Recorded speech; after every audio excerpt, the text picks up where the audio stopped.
साथियों, आज का वीडियो बहुत ध्यान से देख लीजिएगा क्योंकि आज दैनिक वेतनभोगी अस्थायी कर्मचारियों के नियमितीकरण पर एक बड़ा आदेश अभी आया है। और साथ में आपको बता दें, दूसरा आदेश भी आपको बताऊंगा जो कि आउटसोर्स कर्मचारियों के लिए आया है। एक पोर्टल सरकार ने लॉन्च किया और 1 अप्रैल 2026 से इस पोर्टल का उपयोग अनिवार्य कर दिया गया है। अब इसी पोर्टल के जरिए आउटसोर्स कर्मचारियों की ऑनलाइन उपस्थिति होगी, जो उनका भुगतान होता है, वेतन भुगतान होता है, वो भी इसी पोर्टल के जरिए होगा। साथ में आपको बता दें कौन सी एजेंसी है, अनुबंध कब तक का है, पूरा बायोडाटा इसी पोर्टल के अंतर्गत आना है। तो दोनों आदेश ध्यान से देखिएगा। दैनिक वेतनभोगी कर्मचारियों का नियमितीकरण होगा, इसके लिए बकायदा एक आदेश जारी हुआ है और वो आदेश आपको पूरा दिखाऊंगा। पूरा प्रारूप जारी कर दिया गया है कि किस किस प्रारूप में हर कार्यालय से दैनिक वेतनभोगी अस्थायी कर्मचारियों की जानकारी मांगी गई है। तो दोनों आदेश देखिएगा। दोनों आदेश जो है बेहद महत्वपूर्ण है दोस्तों। और साथियों, अगर बात करें नए पोर्टल की, तो नए पोर्टल की जो गाइडलाइंस है वो पूरी आदेश में बता दी गई है कि नया पोर्टल किस तरीके से काम करेगा और कब से लागू होना है। तो मैंने बता दिया 1 अप्रैल से लागू होना है। दैनिक वेतनभोगी अस्थायी कर्मचारियों के नियमितीकरण को लेकर आदेश जारी हुए हैं। एक प्रारूप जारी हुआ है। 6 बिंदुओं में सभी कार्यालयों से जानकारी मांगी गई है कि आपके कार्यालय में कितने दैनिक वेतनभोगी अस्थायी कर्मचारी कार्यरत हैं, उसकी बाकायदा जानकारी मांग ली गई है। चलिए जल्दी से वीडियो को शुरू करते हैं। उसके पहले छोटा सा अनुरोध, वीडियो को लाइक ज़्यादा से ज़्यादा शेयर कर दीजिए ताकि वीडियो हर कर्मचारी तक पहुंच सके।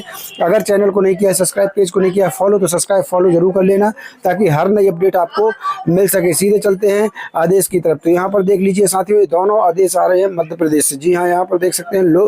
पहला आदेश मैं आपको दिखा रहा हूँ, लोक शिक्षण संचालनालय मध्य प्रदेश से दोनों आदेश आए हुए हैं। यहाँ पर देख लीजिए, ये आदेश आया है अभी 25 मार्च 2026 को, यानी बिल्कुल लेटेस्ट आदेश मैं आपको दिखा रहा हूँ। यहाँ 25 मार्च 2026 का है। ये नियमितीकरण का आदेश है, ध्यान से देखिएगा। यहाँ पर देख लीजिए, समस्त संयुक्त संचालक लोक शिक्षण संभाग मध्य प्रदेश। और यहाँ पर विषय देखिए क्या कुछ लिखा है। दैनिक वेतनभोगी अस्थायी कर्मचारियों की जानकारी संकलित कर भेजने की संबंध में। तो यहाँ पर अर्जेंट में जो है जानकारी मांग ली गई है हर कार्यालय से कि आपके कार्यालय में कितने दैनिक वेतनभोगी कर्मचारी काम कर रहे हैं, कितने अस्थायी कर्मचारी काम कर रहे हैं। तो यहाँ पर देखिए आगे क्या कुछ इस आदेश में लिखा है, तो वो बता देते हैं आपको। तो यहाँ पर देख सकते हैं किस संदर्भ में यह आदेश आया हुआ है, वो भी ज़रा यहाँ पर देख लीजिए। तो यहाँ पर देख लीजिए, मध्य प्रदेश शासन सामान्य प्रशासन विभाग और क्रमांक दिया गया है दिनांक 15/5/2025। स्कूल शिक्षा विभाग क्रमांक दिया है दिनांक 21/5/2025 के संदर्भ में जो है ये आदेश निकाला गया है।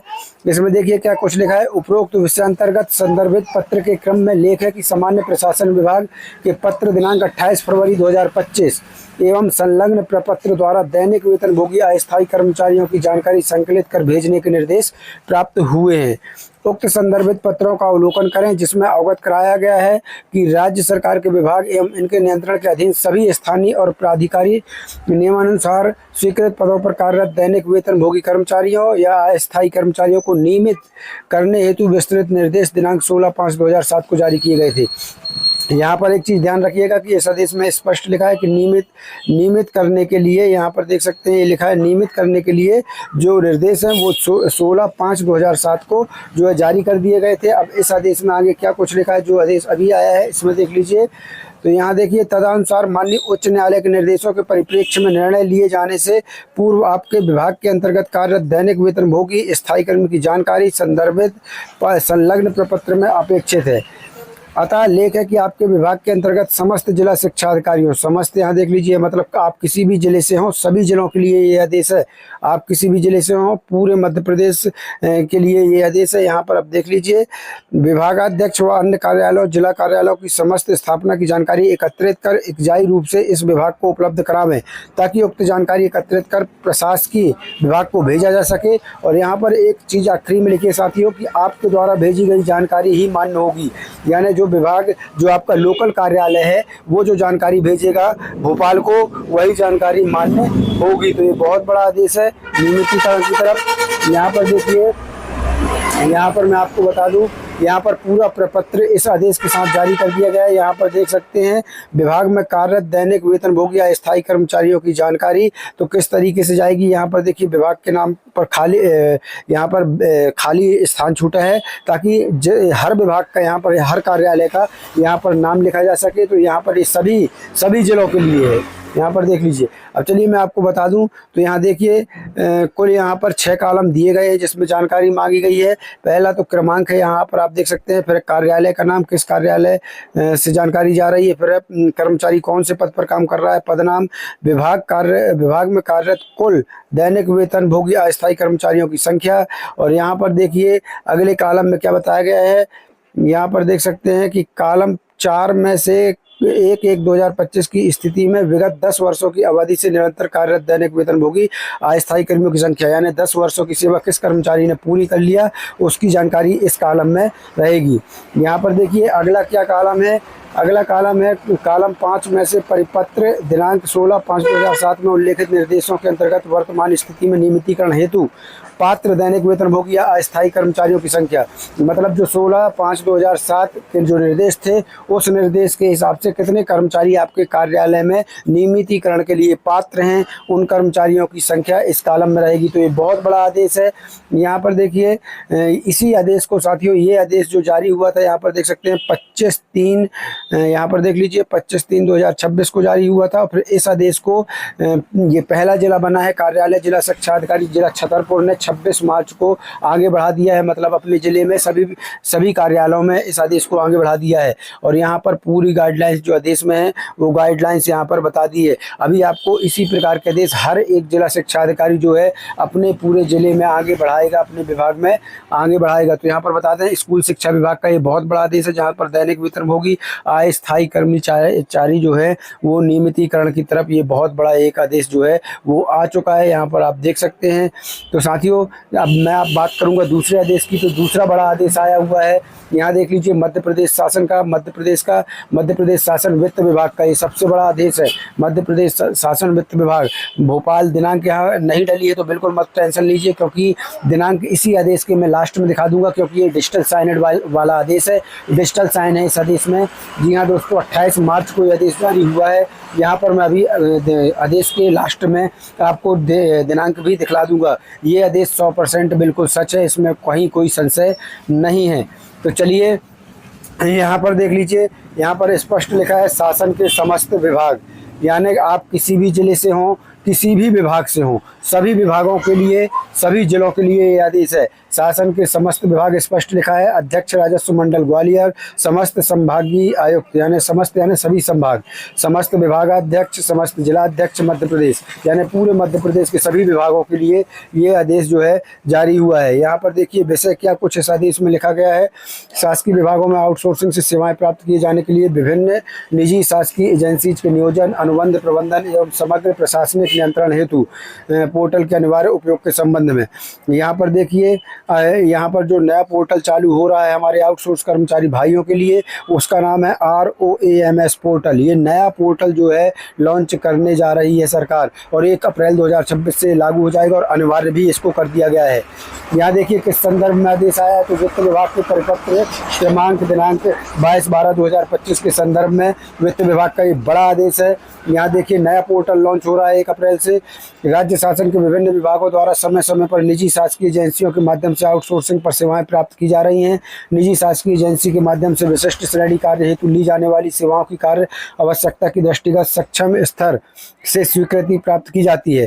खंडिका 1 के प्रावधानों के प्रभावी क्रियान्वयन एजेंसियों के माध्यम से उपलब्ध कराए गए हैं। संस्थानों के प्रबंधन में एकरूपता स्थापित करने, अनुबंधों की व्यवस्थित प्रबंधन तथा संसाधनों की वास्तविक स्थिति की निरंतरता, निगरानी को अधिक पारदर्शी एवं उत्तरदायी बनाने के दृष्टिगत, यहाँ पर देख सकते हैं बनाने के दृष्टिगत resource outsourcing agency management system यानी ROAMS ऑनलाइन पोर्टल विकसित किया गया है। यह पोर्टल आउटसोर्सिंग से सेवा प्राप्त करने वाले विभागों, यहाँ पर ध्यान से देखते जाइएगा, यह पोर्टल आउटसोर्सिंग से सेवा प्राप्त करने वाले विभागों तथा सेवा प्रदाता एजेंसियों के मध्य समन्वय स्थापित करते हुए आउटसोर्सिंग स्वीकृतियों, अनुबंध प्रबंधन, उपस्थिति, भुगतान एवं निगरानी से संबंधित समस्त प्रक्रियाओं को एकीकृत डिजिटल प्लेटफॉर्म पर संचालित करने को सुविधा प्रदान करता है। यानी आपकी चाहे आउटसोर्सिंग के नए पद हों, यानी आउटसोर्सिंग की चाहे आउटसोर्सिंग स्वीकृतियाँ हों, अनुबंध प्रबंधन हो, आपकी ऑनलाइन हाजिरी यानी उपस्थिति हो, भुगतान एवं निगरानी, सभी कुछ इसी पोर्टल के जरिए रहना है। यहाँ तक कि आपकी एजेंसी कौन सी है, उसके साथ अनुबंध कितने साल का है, आपका कितने दिन का अनुबंध है, वो सब कुछ इसी पोर्टल के अंदर रहना है। जी हाँ दोस्तों, तो ये बड़ा पोर्टल है। चलिए आगे बता दें आपको क्या निर्देश इसके साथ आए हुए हैं। दिनांक 1 अप्रैल 2026 के पश्चात विभागों द्वारा किए जाने वाले समस्त नवीन आउटसोर्सिंग, यहाँ देख लीजिएगा 1 अप्रैल 2026 के पश्चात विभाग के द्वारा जितने भी नए आउटसोर्सिंग अनुबंध किए जाएंगे, आउटसोर्सिंग अनुबंधों कार्यादेशों की प्रविष्टि ROAMS पोर्टल पर अनिवार्य रूप से की जानी होगी। मतलब बहुत जरूरी कर दिया गया है, इस पोर्टल पर प्रविष्टि करना बेहद जरूरी कर दिया गया है 1 अप्रैल 2026 से। वर्तमान में प्रचलित समस्त अनुबंधों की प्रविष्टि भी ROAMS पोर्टल पर अनिवार्यता होगी। मतलब अभी वर्तमान में जितने पहले से चले आ रहे हैं अनुबंध, उन सबकी प्रविष्टि भी जो है ROAMS पोर्टल पर जो है वहाँ पर प्रविष्टि जरूरी होगी, मतलब फीडिंग जरूरी होगी। तथा सभी पूर्व प्रचलित अनुबंधों को 30 जून 2026 तक पोर्टल पर दर्ज करना अनिवार्य होगा। 30 जून 2026 तक सभी पहले से चले आ रहे अनुबंधों को ऑनलाइन पोर्टल पर दर्ज करना अनिवार्य कर दिया गया है। विभागीय स्तर पर अनुबंधित एजेंसियों का पंजीकरण, यहाँ पर ध्यान से देखते चलिएगा। विभागीय स्तर पर अनुबंधित एजेंसियों का पंजीकरण, संसाधनों की ऑनबोर्डिंग, सेवा अनुबंधों की प्रविष्टि, संसाधनों की मासिक उपस्थिति तथा अन्य प्रशासनिक प्रक्रियाएं 1 अप्रैल 2026 से केवल ROAMS पोर्टल के माध्यम से ही संपादित की जा सकेंगी। तो यानी 1 अप्रैल 2026 से इसको बहुत ही ज़्यादा ज़रूरी बना दिया गया है। ROAMS पोर्टल में विभागीय कार्यवाहियों, प्रशासनिक आवश्यकताओं एवं वित्तीय प्रबंधन को ध्यान में रखते हुए विभाग एवं निजी शासकीय एजेंसियों स्तर की प्रमुख प्रक्रियाओं को समाहित किया गया है। विभाग स्तर पर विभाग पंजीकरण यानी DDO code mapping, user role mapping, budget line mapping, अनुबंध कार्यादेश का पंजीकरण, निजी शासकीय एजेंसी पंजीकरण एवं सत्यापन, संसाधनों की ज्वाइनिंग, प्रतिस्थापन, रिलीविंग, मासिक उपस्थिति अंकन तथा डैशबोर्ड एवं MIS रिपोर्ट की सुविधा भी इसी पोर्टल पर जो है उपलब्ध रहने वाली है। यहाँ देख लीजिए, आउटसोर्स सेवा प्रदाता निजी शासकीय एजेंसी के स्तर पर अनुबंध का अवलोकन, संसाधनों को जोड़ना, उनका सत्यापन, पंजीकरण एवं प्रोफाइल अद्यतन तथा विभागीय अनुमोदन हेतु प्रस्तुत करने की व्यवस्था प्रदान कर दी गई है। इसके अतिरिक्त पोर्टल में इनवॉइस जनरेशन की सुविधा भी उपलब्ध कर दी गई है। वर्तमान में ROAMS में उत्पन्न इनवॉइस को IFMIS में संलग्न कर भुगतान किया जाएगा। आगामी चरण में एंड टू एंड इंटरजनरेशन के माध्यम से यह प्रक्रिया पूर्णतः स्वचालित, पारदर्शी एवं समयबद्ध की जा सकेगी। यानी कुछ दिन बाद ये पूर्णतः स्वचालित हो जाएगा। ROAMS का यूजर मैनुअल इस पत्र के साथ संलग्न है। साथ ही यूजर मैनुअल वित्त विभाग की वेबसाइट यानी कि इस वेबसाइट पर भी उपलब्ध करा दिया गया है। अब यहाँ देख लीजिए, यह स्पष्ट किया जाता है कि आउटसोर्सिंग के माध्यम से उपलब्ध कराए गए संसाधनों का संपूर्ण नियोजन, यहाँ पर ध्यान दीजिएगा, आउटसोर्सिंग के माध्यम से उपलब्ध कराए गए संसाधनों का संपूर्ण नियोजन यानी सब कुछ, डेटा प्रविष्टि, जानकारी की सत्यता, भुगतान तथा अनिवार्य कटौतियों जैसे PF ESI आदि का अनुपालन संबंधित सेवा प्रदाता निजी या शासकीय एजेंसी की ही जिम्मेदारी है। ROAMS पोर्टल के प्रभावी क्रियान्वयन से निजी शासकीय एजेंसियों के माध्यम से उपलब्ध कराए गए संसाधनों के प्रबंधन में सुगमता आने के साथ साथ विभागीय कार्यवाहियों में पारदर्शिता, वित्तीय अनुशासन तथा प्रशासनिक उत्तरदायित्व सुनिश्चित होगा। अतः समस्त विभागाध्यक्षों से अनुरोध है कि अपने अधीनस्थ सभी कार्यालयों को इस पोर्टल के उपयोग हेतु जो है तैयार करें या स्थापित करते हुए तदनुसार कार्रवाई किया जाना सुनिश्चित करें। यहाँ पर देख लीजिए, पोर्टल के संबंध में किसी भी प्रकार के सुझाव अथवा किसी भी प्रकार की संख्या के समाधान हेतु कार्यालय आयुक्त कोष एवं लेखा में पदस्थ श्री आसिफ खान सिस्टम मैनेजर, इनका मोबाइल नंबर भी दे दिया गया है, से संपर्क किया जा सकता है। इसके अतिरिक्त इस वेबसाइट में भी लेख के माध्यम से संपर्क किया जाता है। और इस आदेश के साथ ROAMS पोर्टल यूजर मैनुअल जो है संलग्न है, आधार eKYC यूजर मैनुअल संलग्न है। और यहाँ की जैसा कि मैंने आपको बताया था, यहाँ देख लीजिए, ये डिजिटल साइनेड बाई आदेश है। विवेक कुमार, यहाँ देख सकते हैं विवेक कुमार घारू जी हैं।